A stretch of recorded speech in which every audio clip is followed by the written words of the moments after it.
વાંચી લે દીકરી એમાં તેઓથી 8 વાંચ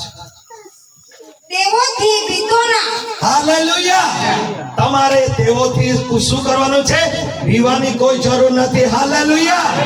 ઓ બાઇબલ કહે છે તેઓથી બીતોના પછી કેમ કે તારો છૂટકો કરવા સારું કેમ કે તારો છૂટકો કરવા સારો હું તારી સાથે છું હાલેલુયા દેવ કહે છે હું તારી સાથે છું તમારે કોઈ પીવાની જરૂર નથી હાલેલુયા હાલેલુયા વિશાસ્ત્ર તેમનો 18મો અધ્યાય અને તેની 48મી કલમ વાંચો દીકરી વિવશી કરા બાબા હાલેલુયા હાલેલુયા હાલેલુયા હાલેલુયા 18મી અધ્યાય અને 48મી કલમ આપણે વાંચ દીકરી વિશાસ્ત્ર 18 અને 48મી કલમ વાંચીએ તે મારા શત્રુઓથી મને છોડાવે છે હાલેલુયા દરેક મારી પાછળ બોલો તે મને મારા શત્રુથી છોડાવે છે અને વાત દીકરી પછી નીચે હા મારી સામે ઉઠનારા પર તું મને વિજય આપે છે હાલેલુયા જોરદાર તાળી પાડીએ દેવ આપણને છોડાવે છે હાલેલુયા હાલેલુયા મારી પાછળ ફરીથી બોલો તે મને છોડાવે છે બચાવે છે મારી વિરોધ ઉઠનારાની સામે મને વિજય આપે છે કારણ કે આપણો ઈસુ વિજય વાળો છે હાલેલુયા હાલેલુયા તે છોડાવશે તે બચાવશે રીવોશી તો રીંગારે રરાબા પવિત્ર આત્માનું સામર્થ્ય hallelujah hallelujah hallelujah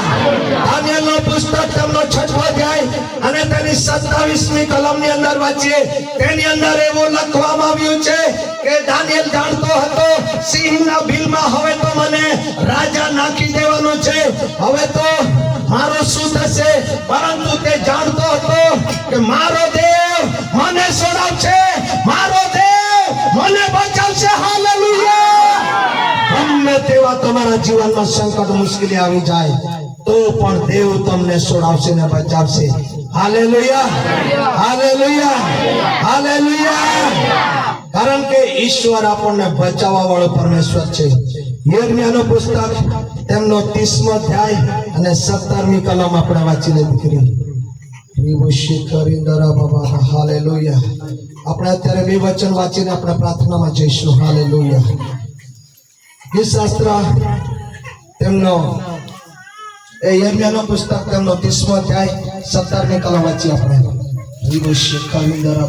hallelujah hallelujah યર્મિયા નો પુસ્તક તેમનો 30મો અધ્યાય અને 17મી કલમ વાંચી કરી કેમ કે હું તને આરોગ્ય આપીશ હાલેલુયા ઘણી સમયથી તમે જો બીમાર હોય તમારા પરિવારની અંદર કે તમે અહીંયા બીમારની અંદર બેઠા હોય ઘણા દવાખાના તમે કર્યા હોય ઓ દવાખાના ફેલ થયા હોય ઓ તમને કોઈ બી દવા દારૂ ટ્રીટમેન્ટ ન થઈ હોય પરંતુ મારો પ્રભુ કહે છે કેમ કે હું તને આરોગ્ય આપીશ હાલેલુયા હું તને બીમારીમાંથી છોડાવીશ હું તારા પરિવારની પરિસ્થિતિ બદલી નાખીશ હાલેલુયા હું તને છોડાવીશ પછી ને તારા ઘર ઉજાવીશ હાલેલુયા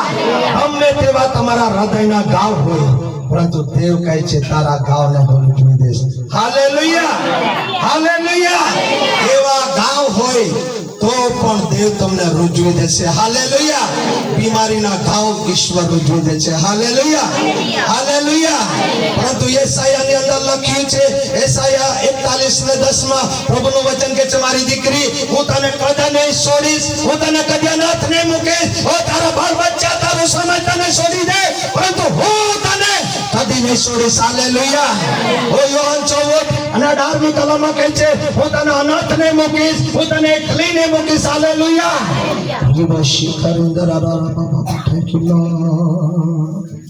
ધન્યવાદ ઈશુ કારણ કે મારા વહાલા ભાઈ અને બહેનો આપણે આ પૃથ્વી પર કાયમ રહેવાના નથી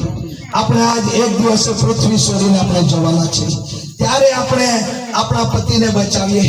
ઓ આપણા સમાજને બચાવી લઈએ, કારણ કે એક દિવસે તેઓએ રડવું ને દાંત પીસવું નહીં થાય. ઓ પેટીકરણ 20 થાય અને તેની 14મી કલમમાં લખ્યું છે નરકની ખાઈ એટલે અગ્નિની ખાઈમાં તેઓને જતા આપણે બચાવી લઈએ. હાલેલુયા. આવો આપણે પ્રાર્થના કરીએ. Thank you lord. ધન્યવાદ ઈશ્વર. હાલેલુયા.